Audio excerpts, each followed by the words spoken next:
Good evening, everybody, and welcome to another edition of the 13th Fleet After Action Report. The After Action Report is brought to you by Admiral Tater's Ship Shop. So if you want to get the finest of Armada accessories, this is definitely the place to go. You've probably seen some of his work as prize support at tournaments that you have been to. Awesome stuff. I use it myself, and I think you should too. So before we get into everything with the show, I do want to let you know a few notes as far as programming is concerned here.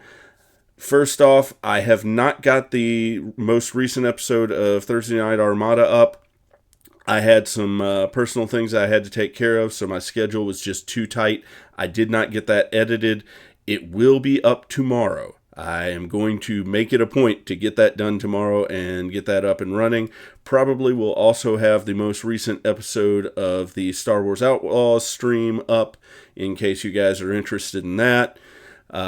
But beyond that, we do have Thursday Night Armada coming up this week. We will not be streaming. We have determined that the issue is the internet connection there at Chaotic Good, which means that we are working on ways to resolve that. Probably going to be a wireless hotspot, but I have not got that secured yet, so we'll be working on getting that taken care of. With that being said, let us go ahead and get the crew on board here. I want to say welcome to everybody. We have Garrett. What's up, guys? We have Reuben, who is back on video. Yep, I boosted my hyperwave signal. And we have Nick back. So welcome back, Nick. Hey, everybody. It's good to be back. Sorry I missed you for a few months there. Well, it is definitely good to have you back. Tonight, we have 2 weeks worth of action to talk about. And I'll have to say, admittedly, I'm probably going to be pretty quiet this show for a couple reasons. First off, I was not there for the first week of the Enterprise there. And for the second week while I was there, I was focused on trying to figure out what the issue was with the audio. And I am not actually playing in the campaign this time around. So you're probably not going to get as much out of me these next few weeks as you used to, but that's okay. We've still got a lot of good stuff to talk about, and I am going to actually let Garrett take charge here. Oh, man. All right. Hey, everybody. No pressure. No, we're good. So we start another Rebellion in the Rim campaign. This time, again, 4 versus 4, but in the Galactic Civil War era. Notable things we're doing this time is everybody can get a large if they want it. Our first GCW, we limit it to 1 large per team. Yep. And other than that, we're using our new 9.3 rule set in this one with our hyperlanes again and our scarring half-hull damage system and making our strategic tokens a lot more cool. Anyways, so we've got 2 weeks to talk about our opening moves and stuff. I think Chris has got the map up. So Reuben and Nick are on the Imperial team, rocking some great stuff. I'm on the Rebel team with 3 other players. Yeah, Reuben's Empire now. He's a traitor. Really. Anyways, we opened up a new map. So really important changes here. Squadron upgrade planets now also have fleet support as an option. Which is a lot different because we also changed one of the commander abilities to allow you to add a fleet support upgrade icon to any ship. So I'm really curious to see how that plays out as the campaign goes along. Can we define fleet support? Like CommsNet, munitions resupply. Command center. Yep. Yeah, BCC, those ones. And then the other thing we did is we added strategic effect tokens to all the planets. And then also added 3 more ally planets to really diversify the chokehold on ally tokens. But it seems we are still addicted to Nal Hutta and Mandalore. We still fought there. You still need them to get the good squadrons. They're still important planets. So anyways, starting off, bases, the Rebels took Bespin and Felucia, and you guys took. We opened with Celis, which is pretty much the standard opening from what we've seen from all the playtest groups and all of our play. And then we took what I kind of consider a more interesting Empire opening with, which one was it? It wasn't It was Keswick, it was Lothal. Lothal. Lothal, yeah. Pretty big. That immediately put us in the mindset that we needed to secure a squadron planet to give us the opportunity to base a squadron if we wanted it. Because you can take that as a base upgrade for your fleets. But yeah, so pretty cool opening. Pretty standard, I would say. Resources based again. And then we immediately set out. So a notable thing, you guys have 2 ISD-2s as part of your team. Right. Which is quite scary. And we took an MC-75 and a Home 1 type. So those are our larges. And then I have another member, Aaron. His fleet is 2 TRC-90s and MC-30 with TRCs. Honestly, as a team, we think his fleet is the most potent.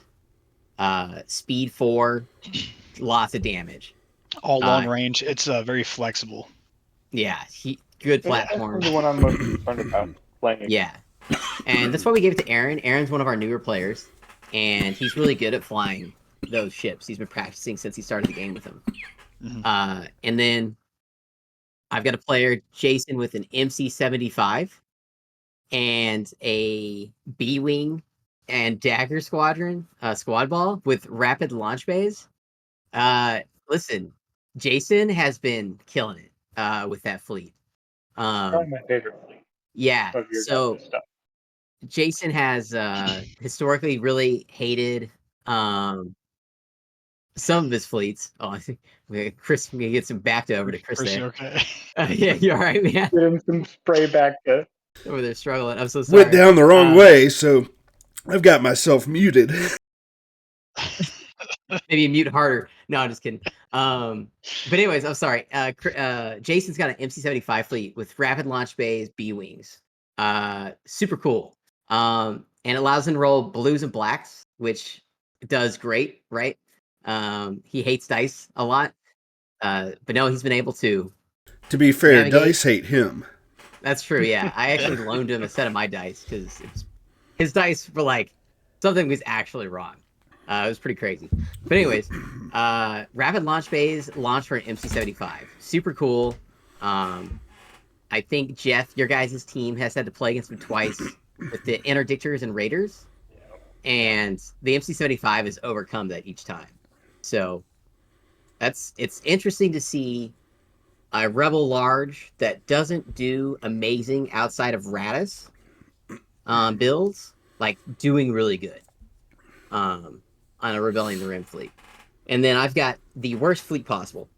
I brought a Rebel Pelta and a Rebel Nebulon support, the cheaper one, and a GR-75 and good squadrons. I've got Gold Squadron, Green Squadron, 2 X-Wings. Good stuff.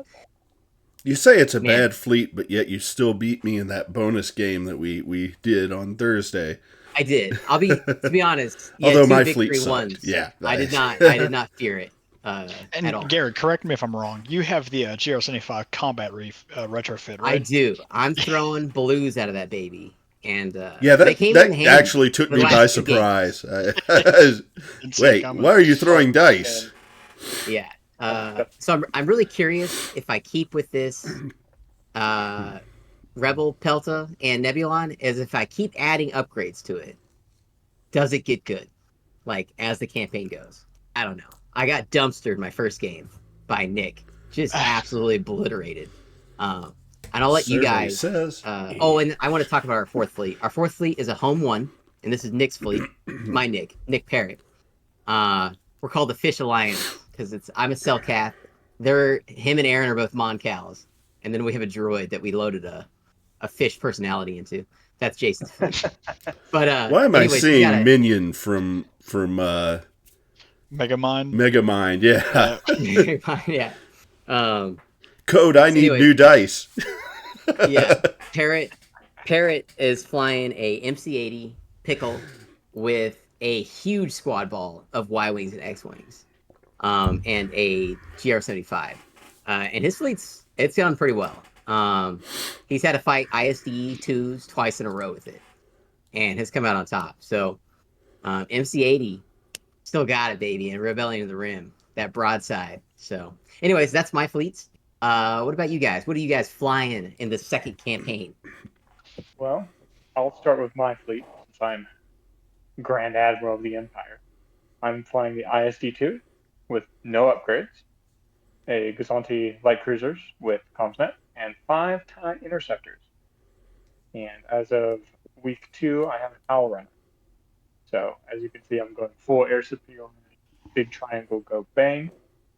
Next up, we've got Sean. He's playing ISD-2. It started with no upgrades. It currently has XI-7s. A Architens light cruiser, currently has no upgrades, and a Gazanti light cruiser with ComSet.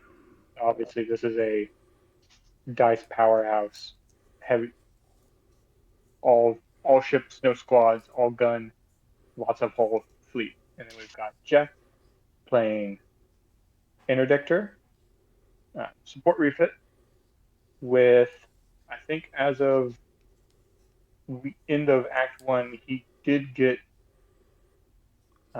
proximity mines on it.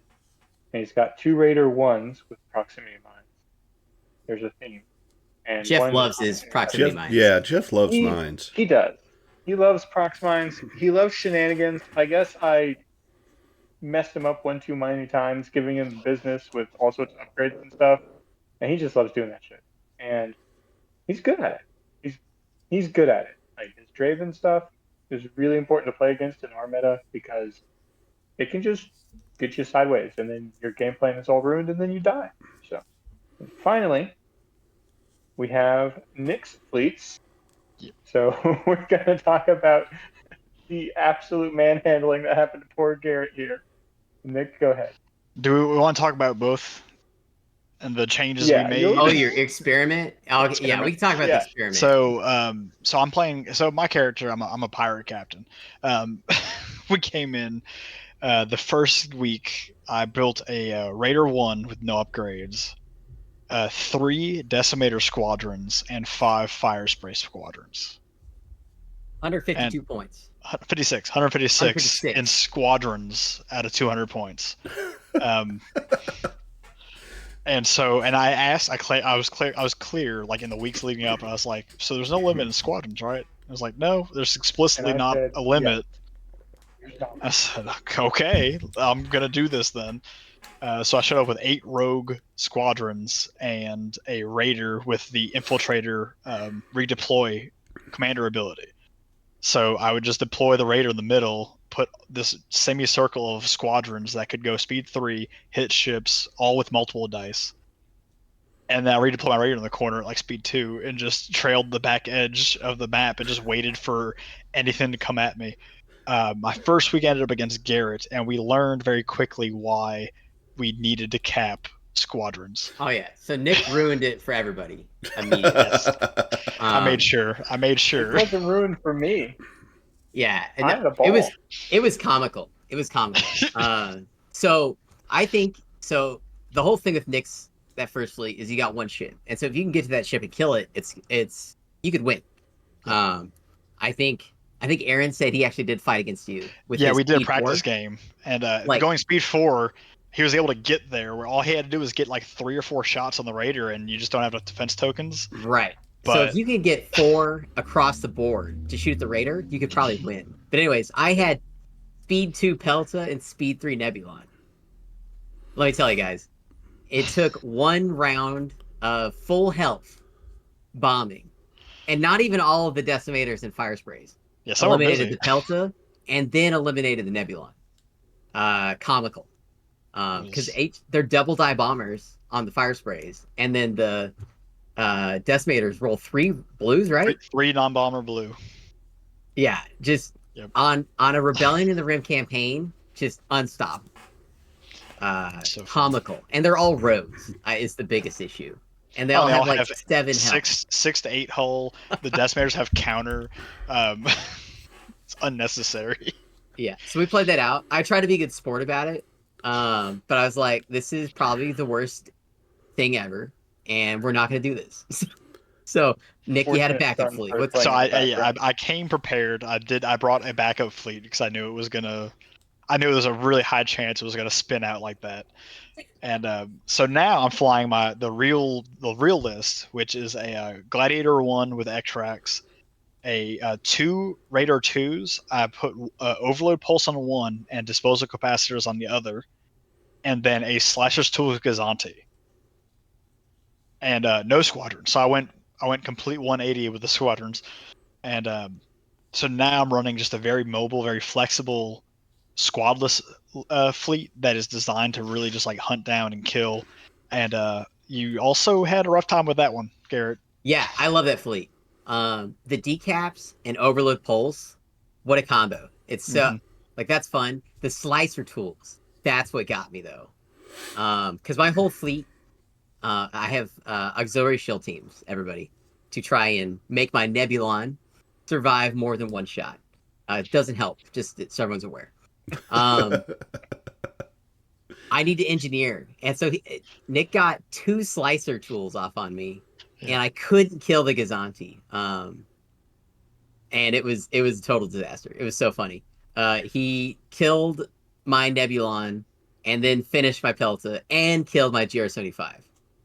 It was like the same turn too. I was really surprised how fast it all died. As soon as everything was in medium range, it was over. Because we were trying to play Abandoned Mine Facility, and I really messed up trying to play the objective. I should have just abandoned the idea of that and tried to maneuver my ships just for a firefight. After I got done with it all. I feel like Nick is trying to take Reuben's jerk title. Oh, Nick's fleet. Nick always flies really good. I've always known how to do it. I just chose not to. Yeah. People call me the mean man, but I looked at Nick and I was like, okay, Nick. Look, the backup fleet isn't going to be any nicer. We're winning this thing. But that battle, so I guess we should talk about this. So that battle was at Nalhutta. Nick was attacking, I was defending it, and I got absolutely the floor was wiped and squeegeed with my fleet. But other than that, the rebels attacked Mandalore, and that was our MC-75 fleet, as always, versus Jeff's Interdictor, and that was a rebel victory. And they played Rift Ambush, I believe, and Jason just jumped over where the rocks were and dumped B-Wings and attacked Raiders, as far as I'm aware, that first week. And I think he did the same thing the second week. But he killed 1 interceptor and then had the Raider basically dead to rights, and Jeff hyperspaced it out. Yeah, and you get half points. So we did that, and then you guys attacked Nalhutta, and then your second attack was Mustafar, correct? Yeah. Yes. Yeah. And we sent Sean to Mustafar. Yes. Sean went to Mustafar against Parrot's MC-80, and Sean picked Advanced Gunnery into our MC-80. And so, but interestingly enough, he didn't lose to the Advanced Gunnery. He lost, I guess he got bombed to death. Parrot was rolling really, really hot on his Y-Wings and was just getting doubles over and over and over. Well, yeah, there was some miscommunications on that too. Yeah. We need to make sure we bring in objective decks from now on, because with the planetary objectives, we don't have cards, and so Sean wasn't aware there was a third objective. So he knew he didn't want to play superior positions because with the bombers. So he was like, "Well, I guess I have to play advanced gunnery." Oh yeah, because it wasn't clear that hyperspace assault, because that was Mustafar's planetary objective. Ooh, yeah. Everyone all the time. We need to go over objectives before the battle begins. Because we also had another objective with Aaron Reuben's and Reuben, Aaron's battle. They meant to play a green one, but they forgot there was a green one at Rylon, which is where we attacked. Uh, so after that rocky objective start, we're back all on the same page now on our objective situations. But yeah, so Reuben, you and Aaron fought a really close battle. Yeah. Let's see here. I was defending Ryloth, correct? Yes. And we went with. Technically, we played my infested fields. I guess it should have been whatever the green was. Aaron has the redeploy ability. At least he did in Act 1, Round 1. Yeah. So he put down basically everything in the middle. CR90 is pointing straight at me. I went Gazanti, a little like distance 2 or 3 from the middle of the board, pointed towards my left-hand corner. It's a really standard deployment that I do on these Rebellion and the Rim games because you kind of want to whip your flotilla around your large. And then I put out my 5 TIE fighters and put the ISD out. Now, the ISD did a 1-in-1 click at the very beginning, so it kind of got stuck in a position where it wasn't able to make a tight turn on my turn 2 to pin his MC30 and CR90 that went to one flank at speed 3, and then the other CR90 went to speed 4 on what would be my right-hand side. He's trying, a classic pincher thing. The problem with Aaron playing me is that I've done all the stuff that he's trying to do to me to the ISD. I've hunted the whale. I know what's coming. And when I'm the whale, I look at it and I go, oh, yeah, okay, yeah. I've seen this before a bajillion times. Well, you're slightly out of position, so I'm going to capitalize, and you're not going to kill my ISD. Please TRC me more. It's fine. But really the telling thing in the battle was the infested fields, because I probably stopped at least 3 side shots from happening and basically obstructed every single shot that he took. So in the end, it came down to my Gazanti flying into the asteroid field and me moving the rocks and worms around to just block all of his shots so that he couldn't get effective shots on me. And then I took the one shot, flew away, and he wasn't able to ram me to confirm the kill. And because of me killing the A-Wings and not losing any of my squadrons and getting 3 of the 5 tokens, I got the win. Yeah, close battle. You guys had a slim MOV, and then so you guys defended Ryloth, and so this is where the campaign gets really interesting. So we finished there. I take resources and an ally token for our victories. And you guys took a Spynet token and a Diplomat's token, right? Yep. Yeah. I wanted to try and see what they would do. Super interesting. So we move into round 2 here. Now, before you jump into round 2, I do have one question to ask, because I know you guys had been talking about handicaps. And were there any handicaps used in the first round, or as we're moving into the second round, maybe define what these handicaps are to people? Because I think there were handicaps used in the second round. Yes, there were in the first and second. Okay. Because Jason used I believe he used the Destiny token in both of his games against Jet. That gave him just a bit of an advantage. Aaron had a Destiny token against me. He didn't really get into a position to make a meaningful attack. And I wasn't able to shoot him effectively either, and I also didn't turn hard into my short corner to try and get him. I said, "Oh, you got me outmaneuvered. I guess I'm flying away now." So it wasn't much of a chance in our game for that to happen. Sean's had Destiny tokens, but I haven't been able to follow his games very closely, so I don't really know if he's used them a lot. I know he used it in the second game, because I was. Yeah, I don't think he used it in the first one. We should back it up a little bit. In case people don't know, the handicap system is if our perceived newer players or less experienced ones have the choice. As of now, in rounds 1 and 2, we're going to change it up a little bit. Rounds 1 and 2, they could pick an ally token, a Destiny token, or a Diplomat token, free of charge, no restrictions. And it doesn't count towards your spins for that turn. Yeah. So we're just trying to see if it would help with the player skill and balance. Yeah. So far, it hasn't done a ton. I don't think. I don't know. It's hard to gauge so far.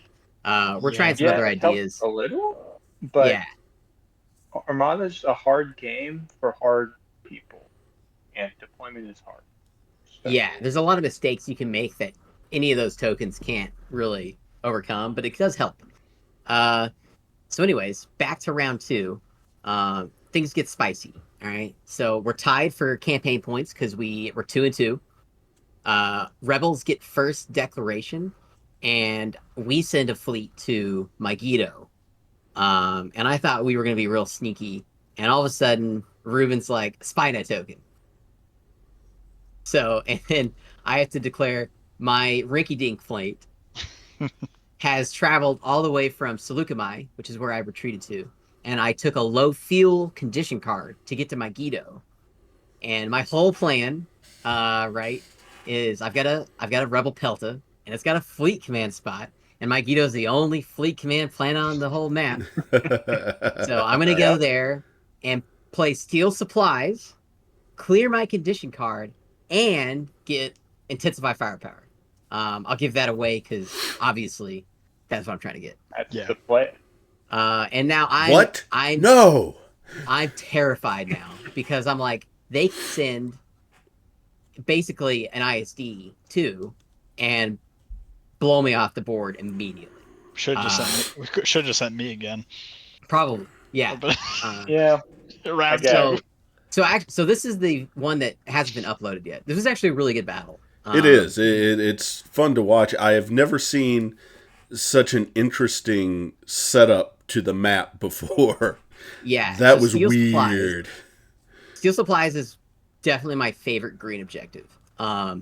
It was the most like Star Wars Rebel TV show thing I've ever done. Basically, the station has a bunch of supplies on it, and the rebels have to get up to it.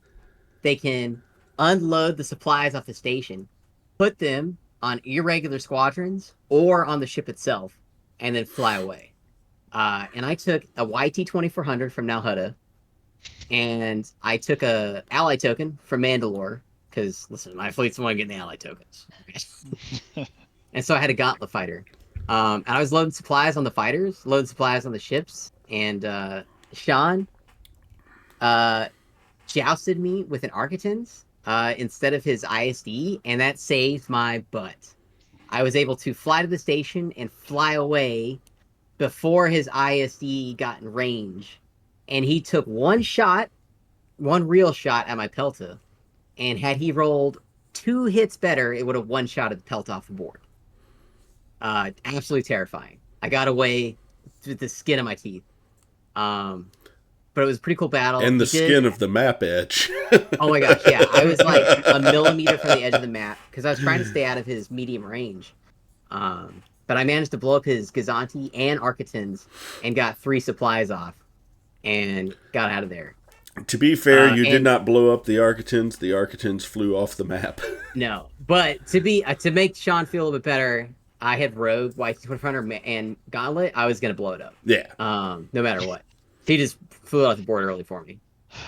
But, yeah, super interesting battle. Even with all of the stuff I did in that battle, I only won by like 7 points. Because he got half points on my Pelta and destroyed my GR75. And I only offloaded half the supplies. So he still ended up with almost all of the points I did, destroying half his fleet, except for the ISD, which is wild. But yeah, and then you guys attacked Mustafar again. Tell me about that experience. So our first declaration was from, let's see here, it was to Kessel, and we sent Nick there. So that sets up. Yep. I'm trying to set up a pincer where we can draw some forces away that way, and then I hit. In the end, I go to Mustafar to try and get the resource token back, because at this point we're going to be able to put down one base, right? So, as a refresher for everyone, you build bases during determined battle effects, which is before you get any of your reward tokens. You gain your strategic effect. So that means that you can't ever build anything turn 1. But what you can do is you can set it up where if you attack 2 resource locations, win both the battles on your first turn, at the end of after the battle phase of turn 2, you can build 2 bases as long as you have 2 base planets, like 2 resource planets as your starting bases. And I think that's a really obvious way to open the game, open the campaign to the strategic level, because then you have 2 resources to build bases, and then you can have 2 resources to clear condition cards or build 2 bases instead of just 1. It puts you in a really strong position to just kind of coast through the rest of the campaign and not really feel very pressured by the rest of the mechanics, because you also have more repair points that you can spend, all that kind of stuff. So with my experience from the last campaign with how a encirclement skirmish kind of approach to the campaign where you don't ever refight somebody somewhere led to the map getting pretty clogged up and one-sided for us very quickly. I'm willing to try attacking presence more often now and taking out their potential to get a resource base is definitely worth attacking. At least my developing strategic sense of the game. So as you can tell, if you look at the map, Kessel's a resource location. Mustafar is a resource location. So we're executing the strategy that I've seen.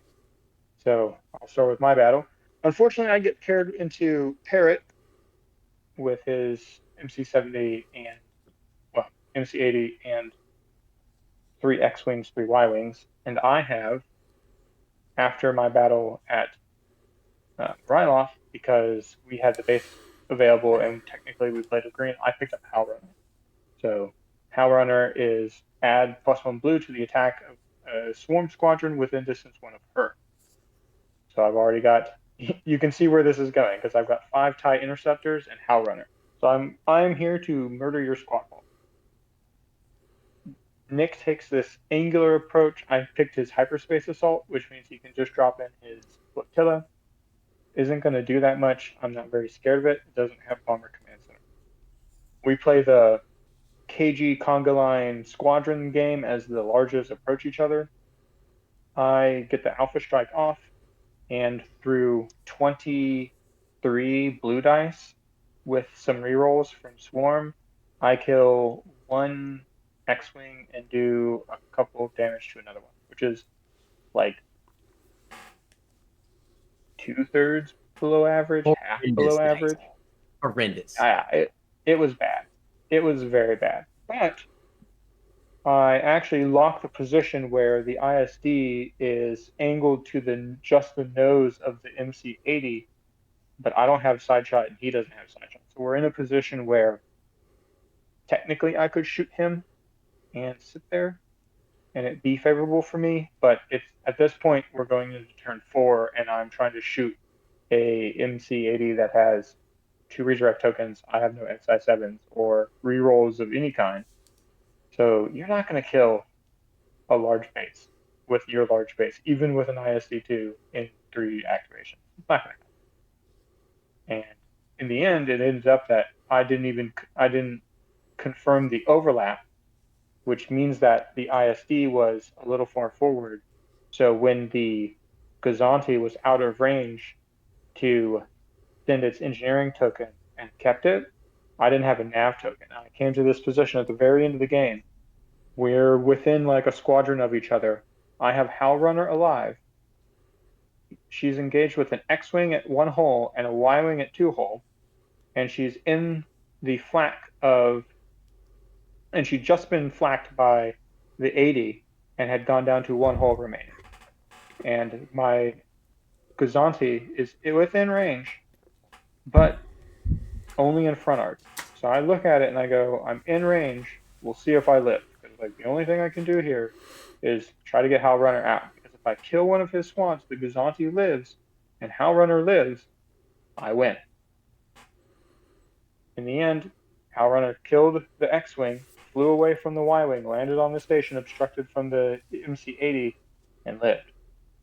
But the GR-75, because it didn't have a nav token to speed up from 2 to 3, because I had went to 2 the turn before to stay in his Justice front arc, because he was only going speed 1 because he has quad battery turrets, so he's just kind of slow rolling around. He got the double arc, and with he rolled the first pool, didn't roll the accuracy, spent the confire token, got the accuracy, got the game off of it. Fortunate for me. Another good note: in these small games, when you don't have your set dice manipulation, those confire tokens are very, very good. Don't forget to get them. Yeah, rerolling one dice, super big. In these, you're right. So yeah, that was a rebel victory because we got your Gazanti at Mustafar. This is pretty big. And then Nick, you fought Aaron's TRC fleet. I don't want to talk about it. At Kessel. We went to Kessel, so we played. I was attacking, he was defending. I picked Volatile Cargo, which is one of the greens, because we're fighting for a title, and I guess both of us had options for a generic title, but I wasn't. We wanted to play an objective to get those unique titles. So Volatile Cargo is a really rough objective, because for second player you choose 3 either ships or irregular squadrons to be objective ships. He chose each of his ships. While they are objective ships, they reduce incoming damage while defending by 1. Doesn't say minimum 1, it just says by 1. So it reduces all damage by 1 coming in. But when the ship is destroyed, you take the pool of dice from the attack that destroyed the ship, and you cut the number of hits shown in half, and then deal that damage rounded up to every ship and squadron at distance 1 to 2 of the destroyed ship. Now, he had low fuel as well, so I chose to deploy him all at speed 1 so he couldn't get too maneuverable, because we're both running very maneuverable MSU fleets. So that gave me the advantage of being able to kind of set up more for him, while he had to try to speed up to get to match me in maneuverability. So by the time we kind of start throwing dice, we're in the middle of the map. He has the CR90 start kind of turning, kind of almost like just a little arc away from my gladiator. I fly everything in. We have literally everything in the game, except for his MC30, is at distance 2 of this single CR90. And I had a double arc with a Raider 2. Now, Raiders don't throw a ton of dice, but I did have a Confire dial. And so I threw 3 blue and 2 black dice and rolled nothing but hits and destroyed the ship. And so it was 6 hits, rounded up to 3, which meant every squadron, my Gazanti, both of my Raiders, my Gladiator, his other CR90, all took 3 damage to a single hull zone, which meant my Gazanti took a face down, my Raiders both took a face down, Gladiator, I think took a face down because I didn't want to put it in my front shield zone. Everything just took damage cards. And on top of that, every shot going into him reduced the damage by 1. So it took me 4 shots to kill a CR90, and then he just went, "Oh, TRCs, here's more damage." And I was like, so it was rough. It was a kind of a close game. It got bad, because the other part of Alta Cargo is if you get your ships to distance 1 to 3 of your opponent's deployment edge, those objective ships give you 2 victory tokens each. And so, because we kind of pass each other, and I just couldn't do enough damage to get through that damage reduction, I disengaged to preserve what I could, and he just flew, and he was able to land both his remaining ships in that deployment zone. So he got me on the tokens. He got me on the ship because he managed to kill my Gazanti and the Raider, or one of my Raiders. And I think my other Raider was at half. But it was a rough game that I limped away after watching that explosion tear my fleet apart. Yeah, what a good green objective. I mean, Yeah. it's got so much stuff going on. Damage reduction, in-game placement of ships, uh, explosion radius, and it affects friendly and enemy. Yeah, it was really thematic too to have it kind of explode. And I even tried. I Confire token to try to reroll one of my blue die to try to, because it was I forget it was five hits, but rounded up to 3 damage. So I was trying to reroll one of my blues to see if I can get my crit for my overload pulse, which I guess it didn't really matter if I was going to destroy the ship anyway. But I was just like, I need this to not be 5 hits. I need it to be 4, so it rounds down to 2, so I don't take damage cards on all my ships. But Yeah. it didn't work out. Distance 2 is huge. Yeah. It's really far. Because if anybody knows, when you're trying to measure distance 1 on squadrons, you're like, oh man, if you're getting attacked, distance 1 is really far. Distance 2 is like the length of a large spaceship. I mean, it's huge, yeah. So anyways, so this is big. So Aaron wins, and we get another resource token off Kessel, which was not something we anticipated. And then our last battle, we attacked Ord Mantell because we specifically wanted to control that part of the hyperlane. Because when ships go through it, they take low morale. And so we're like, if we take this, the north we got it. Like, they're going to have a real pain trying to get through that choke point. So we attack Ord Mantell. It's a rematch between Jason's MC-75 Rapid Launch Bay B-Wings and Jeff's Interdictor Raider fleet. They play Rift Ambush again. Jeff does this thing where he puts the obstacles all in a line across the board with his proximity mines.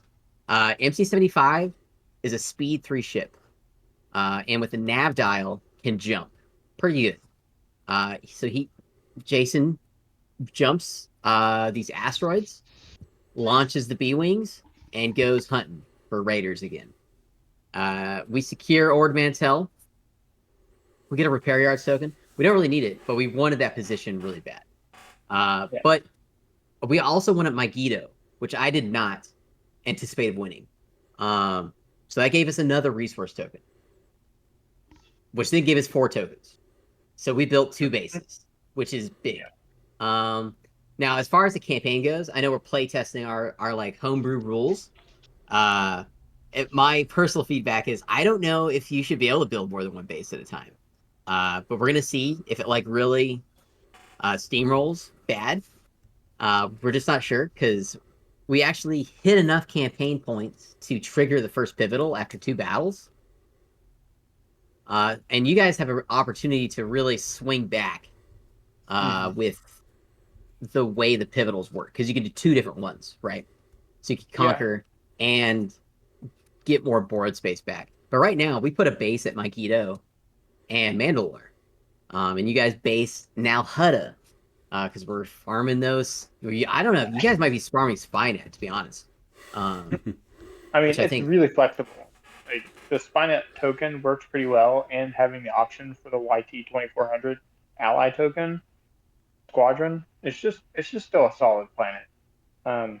We're at the point of the campaign where it seems like the team that is behind really needs to win at least one of the pivotals, or the campaign's just kind of over.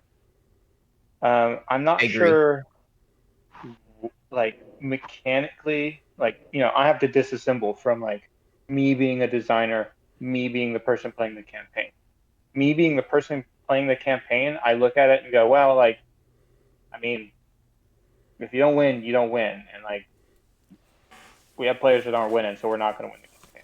Period. It just works that way. And me as the designer go, is really there anything to even do with this? when the players just don't win, right? Because like we were close, and then like you come up short in some games, right? The good players come up short in a game, and it's 0-4, or like you don't get that crazy upset that you got in an earlier campaign, and now the game's 0-4 or 3-1. So the systems that I've put in place, to me, like as the commander, are not that punishing. I know how to manage the scarring stuff now. I know how to manage putting down the right bases. Like I can do all the accounting, the accrual for it, and it works out fine. We're not that much. We don't have any condition cards on us. We're not in a position where we're going to get low morale. Really, we're in a solid position, but it still comes down to how do you put the players together in a way that you need to really at least win one of the pivotals, preferably both, to maybe get back in the game.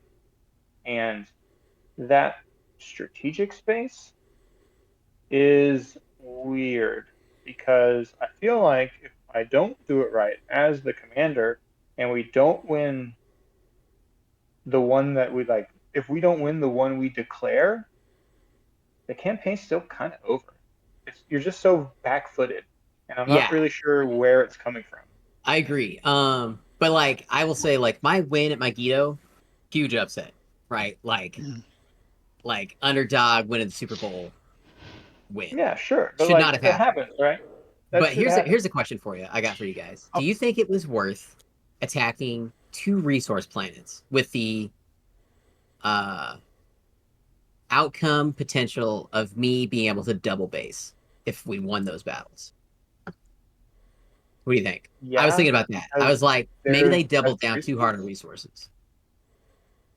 Like we tried a linear. So in the first campaign, we went like I started with 1 resource and a diplomat's token because I thought the diplomat's token would be useful. Spoilers, in the base game, it's not. Don't get it. If you're ever playing regular Rebellion in the Rim, don't get diplomat's tokens. They're useless. They're too hard to like predict where anybody's going to be for them to have a meaningful effect on the game. So taking that knowledge going into the second time we played, like everybody started with 2 resources, and you can just kind of get by with 2 resources. It didn't matter in the first campaign because literally scarring never came up. Playing the green objectives to get the condition cards never came up. Like none of that stuff mattered because in the rules it just doesn't really happen that often. It's more of this thing that makes you feel like you're playing a cool narrative campaign of Armada than actually like doing anything and being a cool narrative game of campaign of Armada.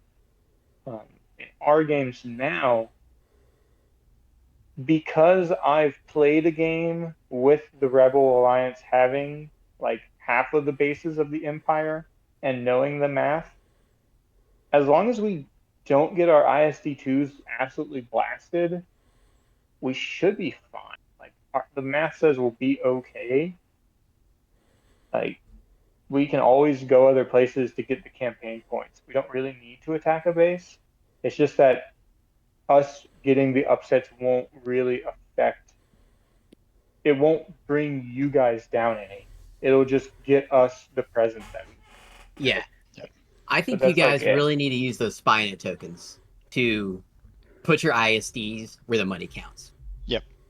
And another thing that to talk about, I think, is the playtest has added a lot to the strategy layer, like the depth of that strategy phase of this campaign.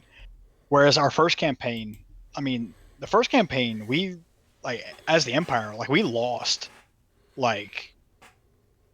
8 of the first 12 games, but we ended up coming back in the second act, and we had a week that we did a 4-0, because as it stands, Imperial ships tend to be more upgrade hungry, and Rebel ships tend to be a little more they can kind of get by. CR90s, just with TRCs on them, they're pretty much flying out the box. Right, you're done.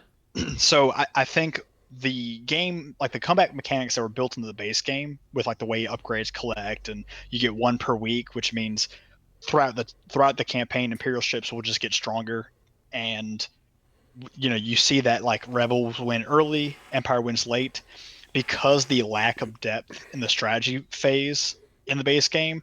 It isn't that swingy because the strategy layer doesn't infer a lot of information into the actual gameplay. In the back half of the campaign, when your ISD's got 4 or 5 upgrades, like it feels good because you're finally there. But now that we have we have more tokens, we have strategic points and choke points you have to control. The combat mechanics are a lot different because we need more focus on like a comeback mechanic for like that strategy layer, right? Because Rebels can win a lot in the early game, but then because the strategy layer rewards winning, the Rebels end up just stockpiling a lot harder than the Empire does. Yeah. It's going to be interesting to see how it all plays out. I think in the end, I'll probably the only mechanic that really exists to give the people that lose any type of initiative is retreating to an unknown location. And that pretty much needs to be absolutely unknown. Like, right, how we're doing it now, where you have to fall back to certain types of locations in a priority, it makes the game feel like a war game from a logistical standpoint, where you can outmaneuver the foe, push them back into a corner, force them to defend on, what Art of War says, deadly ground. But because of that, if the weird upset happens and the game doesn't, the campaign doesn't stay at 2-2, if the teams are a little imbalanced in skill, it gets dominoing, at least in the 2 playtests we've had.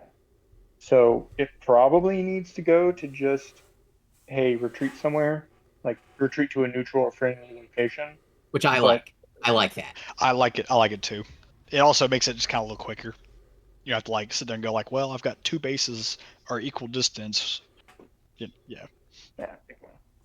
But will that be enough is the question. And I don't know. Yeah, I don't know. At the end of the day, like you said, it's a game. So you either win or lose. So yeah, and wars are won at the battles. They're not won logistics is what gets you to the battle with enough men and material to make the difference to win. But you still have to have the man there to command the army and the material to win the battle. Right. So it always comes down to that. Now, honestly, on the Rebel side here, looking at your guys' team, if you guys pair your 2 ISD2s at the same time, no matter what I do, right, you could chew through it. I think on a battlefield, unless you guys roll blanks, right? There's always that probability, right? So I'm curious. I'm curious to see what happens. Pivotals, high stakes for you guys, huge stakes. Yeah. I can afford to lose. I could lose both of them and not be impacted, right? So we'll see what happens. Keep that attitude, Garrett. Yeah, give yourself something to aim for there, Garrett. I'm just saying, right? We're sitting really pretty on our mountain over here. So I think another thing to look at is how the pivotal picking works, because I think it would be too powerful for the team behind to pick both of them, but there's also a lot of weird, the map has so many iterations that it can possibly be in a game that where you don't have as many open options as you really think you would when there's 4 of them, because a lot of times your targeting is so limited that really you're playing actually 1, maybe 2, and then that means that the campaign is always going to be these 2 and then always these 2, which is a nice narrative, long look at the game, but strategically. Yeah. What was your question, Chris? Sorry. Well, as we're closing up shop here, I have a tangent question that has nothing to do with Armada, but I think it's something that you guys can answer effectively. At least some of you have probably played it. What is your opinion of Star Wars Squadrons? Oh, the video game? Yes. The game? I love it. I loved it so much. Yeah. The reason what a tragedy. The reason why I bring this up is, and I brought this up on my Outlaws stream last night, I have come to find out that on Steam, you can pick the game up for $7.99. I've seen it cheaper. Well, I think it's got crossplay too. I was gonna say I already own it on PlayStation. Yeah, it's got crossplay. Listen, if I'll you're have asking a- to play Squadrons, the answer is yes, I would. But just be prepared. We're gonna get dumpstered by everybody. I Well- was gonna say I haven't played Squadrons in like a year. more And people who importantly, play that game every day. I'm just throwing out to the people who are watching the show that, you know, the sale is not going to go on for terribly much longer, and it sounds like the consensus is it is definitely worth $8 if you guys want to invest in it. I have invested in it and may end up doing a stream at some point, but I don't know. That's on down the line. Yeah, amazing game. $8 is worth playing through like the dogfights and the story. The story is nothing spectacular. That's where the Starhawk gets introduced. Now. It's okay. Okay, it's an okay story, but it's like really like the mechanics of that game are out of this worldly good. Like if you like Star Wars Starfighter and X-Wing back in the day, you'll like this game. It's got power management, all that stuff. It's a flight sim. All right. Well, with that, I think it's time to say goodnight. I've got a few parting words for the audience there, but anything you guys got on the way out? Stay frosty. We've got like 20-ish days until the update comes out. Yeah. So that's exciting. News. Yep. Just We're about gonna do the 24-hour stream. 24 hours stream. 24-hour Armada stream. I'll be there. Baby. Pretty dope. All right. Thanks, Chris. all right. Well, you guys have a good night. You too. Good to see y'all Take again. care, everybody. All right. Well, I want to thank you guys for watching the show today, and want to remind you what we've got going on this week. Like I said, we are doing Thursday Night Armada. Unfortunately, it will not be streamed this time around, or most likely will not be streamed unless I go ahead and find a wireless hotspot, simply because, well, we got to get something solved about the internet in order to make that work. Otherwise, we're going to keep on having those weird audio issues. It sounds like either garbled robotic stuff or the audio gets desynced. It's never been a consistent problem. It's been multiple different problems, but there's always been a problem. So we're going to get that sorted. In the meantime, while we're waiting, we're going to be going ahead and just doing recordings on that. Tomorrow, I should have this past week's Thursday Night Armada edited and up. Should also have the Star Wars Outlaws stream edited and posted. On top of that, we will have the actual Episode 3 stream of Star Wars Outlaws on Sunday, 7 o'clock. So I hope you guys can join us for that.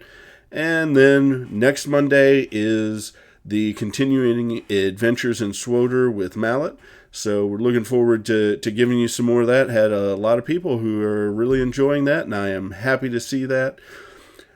Did not get to say this with the group there. I should have, because it's kind of something that makes me happy. I know it's a small milestone for streamers, but we have surpassed 100 subscriptions on YouTube. So I want to thank you guys for tuning in and watching.